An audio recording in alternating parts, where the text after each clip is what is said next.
എൻ്റെ പൊന്നു മക്കളെ, ആദ്യം തന്നെ സോറി പറഞ്ഞു തുടങ്ങട്ടെ. ട്യൂഷൻ ഒന്നും പോകണ്ട, അന്ന് അവധിയാണെന്ന് കണ്ടപ്പോഴല്ല നിങ്ങൾ ഈ വീഡിയോ കാണാൻ വന്നത്. എൻ്റെ പൊന്നു മക്കളോട് ഞാൻ അപേക്ഷിക്കുകയാണ്, പൊന്നു മക്കളൊന്ന് ക്ഷമിച്ചു തരണം, മറ്റൊന്നിനല്ല.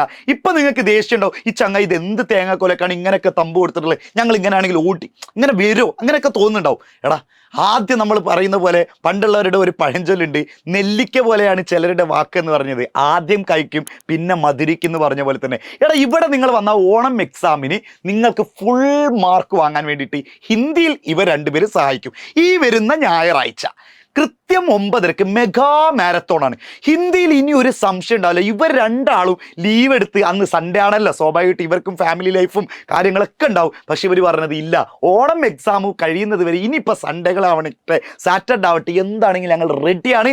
കൃത്യം 9:30 മക്കളെ ഈ ലൈവ് സ്റ്റാർട്ട് ചെയ്യും. ഈ ലൈവ് കണ്ടു കഴിഞ്ഞാലുള്ള ഗുണം എന്താണെന്നറിയോ? നിങ്ങൾ ഓണം എക്സാമിൻ്റെ തലേ ദിവസം, ഹിന്ദി ആവട്ടെ അതിൻ്റെ തലേ ദിവസം നിങ്ങൾ ലൈവ് കാണാൻ വരില്ലേ, അപ്പം നിങ്ങൾക്ക് എന്താണ് ഈ ചങ്ങായി പറയുന്നത്, ജിമ്മൻ സാർ എന്താ പറയുന്നത്, സോദി മിസ് എന്താണ് പറയുന്നത്, മേപ്പെട്ട് നോക്കി നിൽക്കേണ്ട ആവശ്യമില്ല. കാരണം ഈ മെഗാ മാരത്തോണിൽ, ഈ ഞായറാഴ്ച നടക്കുന്ന കൃത്യം 9:30 മെഗാ മാരത്തോണിൽ അവർ നിങ്ങളെ സെറ്റാക്കി തന്നിട്ടുണ്ടാവും. വേറെ ഒരു പ്രശ്നവുമില്ല, വേറെ ഒരു ബുദ്ധിമുട്ടും ഉണ്ടാവില്ല.